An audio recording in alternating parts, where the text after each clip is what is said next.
Hello and welcome to New Filmmakers Los Angeles in partnership with NewFilmmakers magazine. My name is Danny DeLillo. We're here at the South Park Center. I'm delighted to be joined with India with her movie, Ick. Let's take a look at the clip.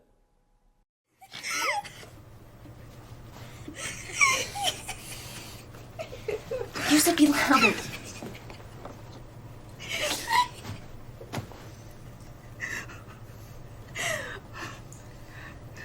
But then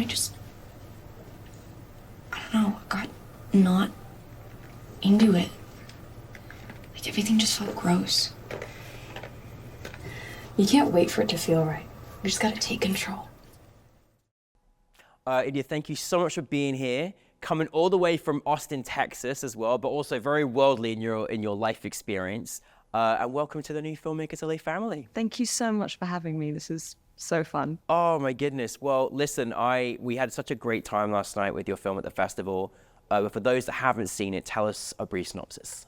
So Ick is a magical realist dark comedy drama set on prom night.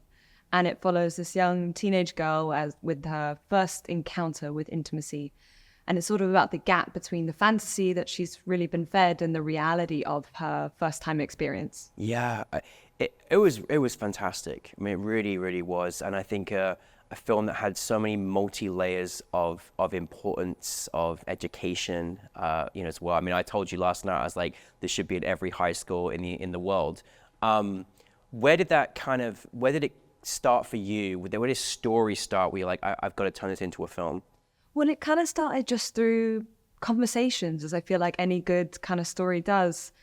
Just having conversations with my female friends about our first experiences, embarrassing moments, our icks, and, that joyous kind of collaboration and sharing of information that happens between women.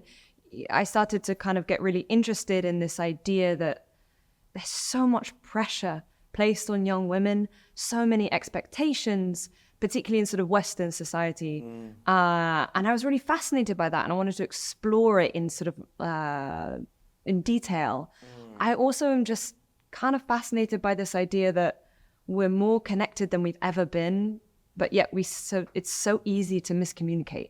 Yeah. It's so easy to feel lonely and disassociate and disconnect.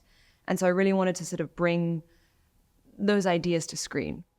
Yeah, and the sad thing is that it was, it just felt like going back to that high school time, wherever you are, in the world, that the way that they talk to each other, the way they are with each other, that sort of like not really knowing the consequences of like what today could affect how you're going to feel in the future.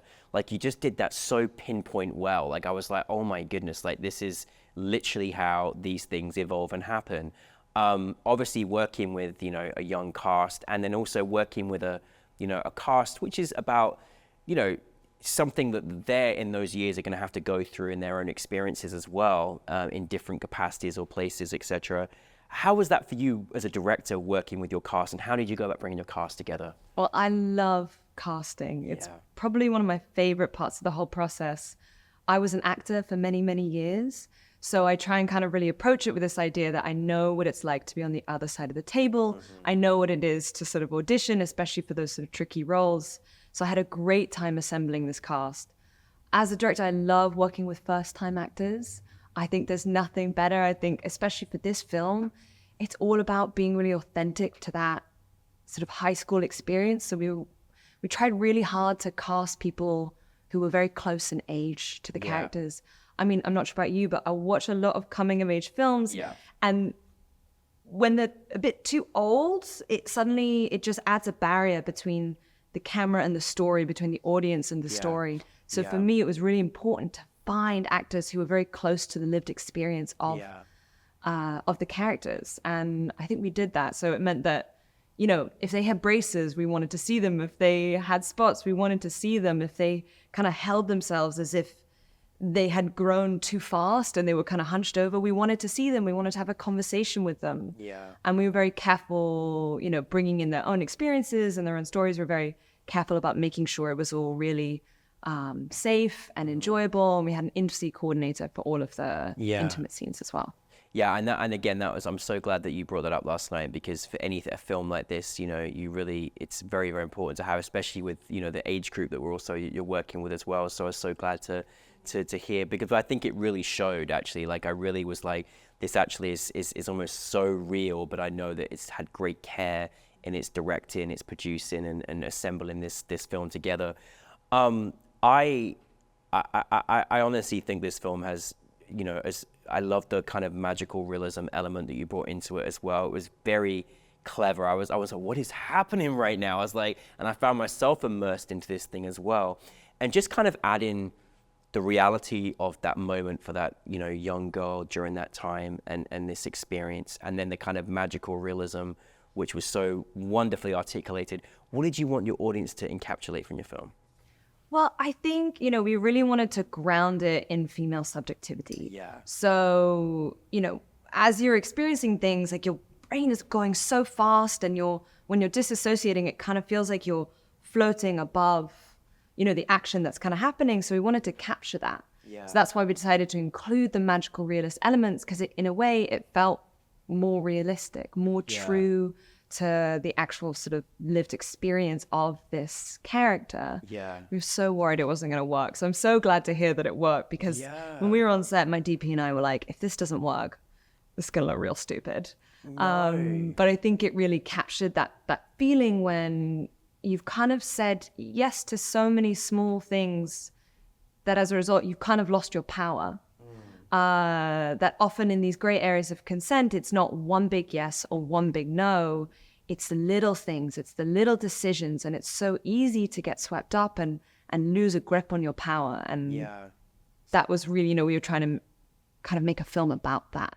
Yeah, absolutely. I mean, I'm glad that I think it really did do that, and I think I'm so glad that you took it from the perspective of this young girl. I was sort of I'm gay, so I never had like this experience with a girl or anything else, but I hope that it helps a lot of other young guys that with an experience, because it's a very different experience for a young adult or a young girl as it is to a young guy. It's a very different experience with the friend dynamics, the sort of masculine, feminine dynamics at high school. It's such a different experience, and I'm just curious, like, with that kind of all taken in mind, like, there was a great essence of morality in there, and I'm just curious, like, did you kind of just want to just support, like, or just kind of, because you did such a great job in just, I don't know, just articulating those moments for people, but also realizing that, respect of each other when people are ready to do something, and making sure that's very mutual as well.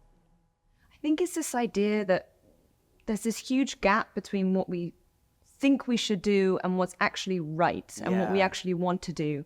And a big part of growing up is figuring out that gap and finding, where you are in the middle, and learning to speak for yourself. Yeah. And so this film is about someone who sort of slowly loses her voice and then has to kind of resort into this kind of fantasy world to sort of cope with it.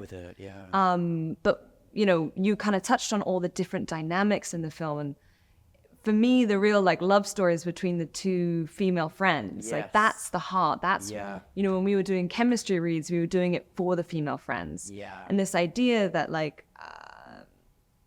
that it's really complicated, that it's not, I wanted to steer this film far away from cliches, steer it far away from this kind of slightly warmed over idea of empowerment that we're fed, and really look into the nuances of female friendship, and that sometimes there can be competitiveness, there can be confusion, there can be help and love, and to try and render that dynamic in all of its kind of glory and color and texture. No, you definitely did that and so much more, honestly. So it was really great. What's the experience been like having it at? Well, we love to have it in New Filmmakers LA. What's the experience been like for you on the journey of showing it to people? It's been really fun, actually. We wanted to start a conversation about consent and autonomy, and I think this film really does spark that conversation. So it's been lovely to have it screen and then go out into afterwards and have conversations with people. There's a lot of oh, that happened to me, or oh, this feels so real, or oh, I remember that. But the film is both a drama and a comedy. So the idea, I really enjoyed hearing people laugh at the absurdity, because I wanted to capture all of these serious ideas about growing up, but also that being a teenager is really embarrassing. Yeah, it is. It's really embarrassing. It's a lot. I think I spent most of my teenage years just feeling really embarrassed. Yeah, me too. That's a universal I hope it's better now, experience. though. Goodness me, we got to make it better with film. That's what we got to do. Exactly, and I think Yeah. you've got to be authentic and you've got to speak the truth. So I'm really glad that both the dramatic elements are landing, but also, I mean, I hope the Yeah. comedic elements are also landing really well. Absolutely. No, I just love your whole style and the energy and the you know the experience you gave us with this film. But just it's really, really clever. But what is next for you, Indy? What's going on? So I just shot a short film, continuing my kind of interest in themes of performance and particularly young performers, drawing on my experience as a child actor. And it's set in the 90s world of boy bands. I think Justin Timberlake meets Black Swan. It's very camp, it's very high drama, but it's also very funny and very, very silly. I can't wait for that. Oh my goodness, the 90s boy bands was definitely a different experience, wasn't it? I don't think it's a film you would have seen before, so I'm really looking forward to bringing. We just shot it.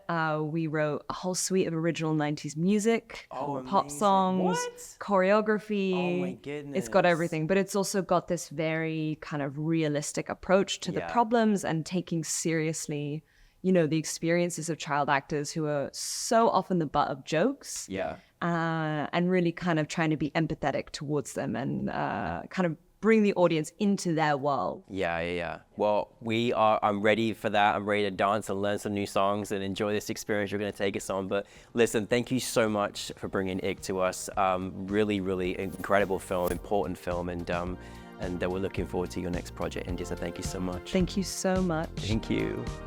Thank you, Indy, everybody.